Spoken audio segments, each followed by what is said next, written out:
अस्सलाम वालेकुम viewers, welcome back to my YouTube channel daily tips with अस्मा।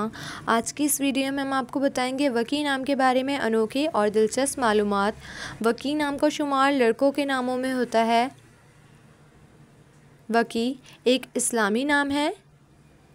वकी नाम की इब्तिदाई तारीख अरबी ज़बान से निकलती है। वकी नाम के अफराद के लिए खुशकिस्मत नंबर 6 माना जाता है। माहिरीन के मुताबिक वकी नाम के लड़के बहुत खुशकिस्मत होते हैं। वकी नाम का मतलब है अजीम, अक्लमंद। वकी नाम के लड़कों के लिए खुशकिस्मत दिनों में सोमवार और जुमेरात का दिन शामिल है। वकी नाम के अफराद के लिए मुआफिक रंगों में पीला, हल्का सब्ज़ और सफ़ेद रंग शामिल है। वकी नाम के अफराद के लिए मुआफिक पत्थरों में सब्ज़ कीमती पत्थर शामिल हैं। खुशकिस्मती वाले धातों में हिस्सों के हिसाब से कांसी शामिल है।